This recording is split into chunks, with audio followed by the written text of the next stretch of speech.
This PowerPoint focuses on the English language development domain that exists in the California Preschool Learning Foundations and the California Preschool Curriculum Framework. So the reason why this is an important aspect of our learning foundations is that 1 in 4 students in California in kindergarten through 12th grade are English learners. And this comes from the California Department of Education in 2006, which I believe that has increased since that time. 39% of children in California between the ages of 3 and 5 years of age are English learners, and this is from Children Now in 2007. So the term English learners refers to children whose first language is not English and includes children who are learning English for the first time in a preschool setting or have developed various levels of English proficiency. And so this domain describes typical developmental progression of language and literacy for children whose first language is not English. So this is meant to be paired with the language and literacy domain. This can be demonstrated in a variety of settings in both teacher-initiated and naturally occurring child-initiated activities. It's intended for use with children who arrive at preschool functioning predominantly in their first language, which is a language other than English.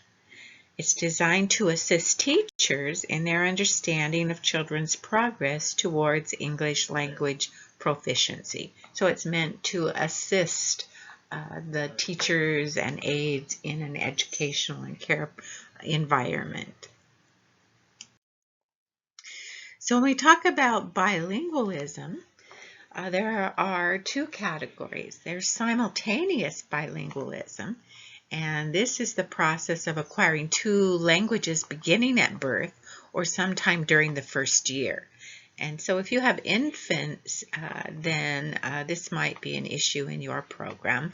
But if your children are older, then it would be sequential bilingualism, and this is the process of beginning to acquire English after making significant progress towards acquisition of the home language. So 2 types, simultaneous and sequential bilingualism. So the stages of learning a second language is first, they're going to focus on the use of their home language and use that when and where it works. And so it's helpful if we don't have anyone that speaks that language, and even if you do, for everyone to learn basic terms to help the child so that you understand what they need. Then there's a period of observation and learning where the child is quiet, but listening and watching, and possibly trying out gestures and sounds. The third stage is telegraphic and formulaic speech. The children use a few important words such as labels and actions, but omit many other words like adjectives and adverbs.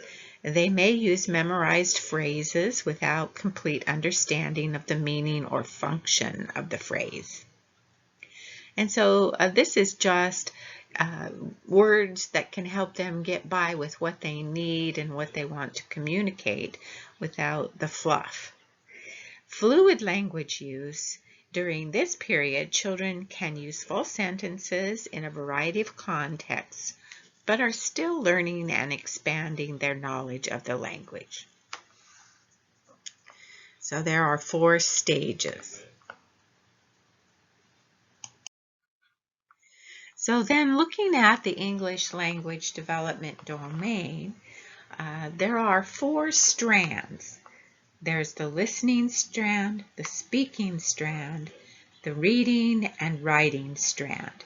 And these directly relate to those stages of English language development we just looked at. So 4 strands.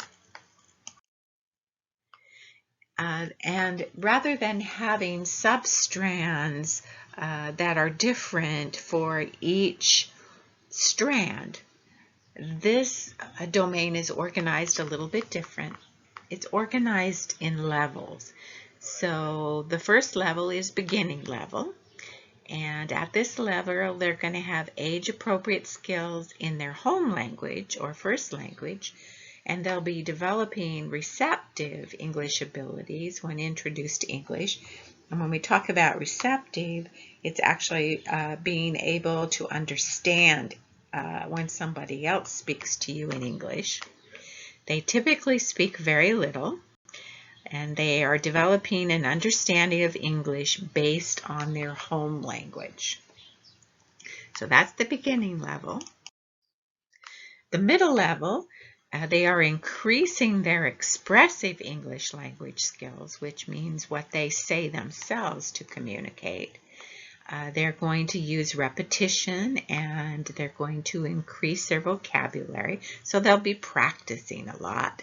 And they'll continually develop their comprehension skills. But they're going to need support from others in their environment, both adults and their peers in the classroom.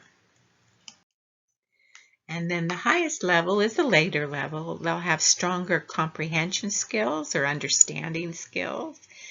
The use of English, they use English to learn across a variety of curriculum content areas.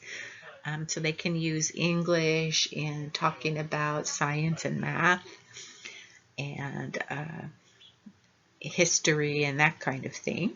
Continuing to improve their grammar or the structure of their language, and they'll start adding those adjectives and adverbs. And engaging in the majority of classroom activities in English. So here's a map of the English language development domain. And so let's take a look. The map is going to look similar in some ways to our other domains, but then the nuance is the substrands. So there at the top is the domain, the English language development domain. The strand for this one is reading, which is a more advanced level. Here the substrand is there, and then for the levels, we have beginning, middle, and later, and you can see those there. And then underneath those levels, we have examples, just like in all the other domains. And remember, you don't have to see these examples. They're not a checklist. It's just examples. And then at the bottom of the page, this is where you find the special notes for children with special needs.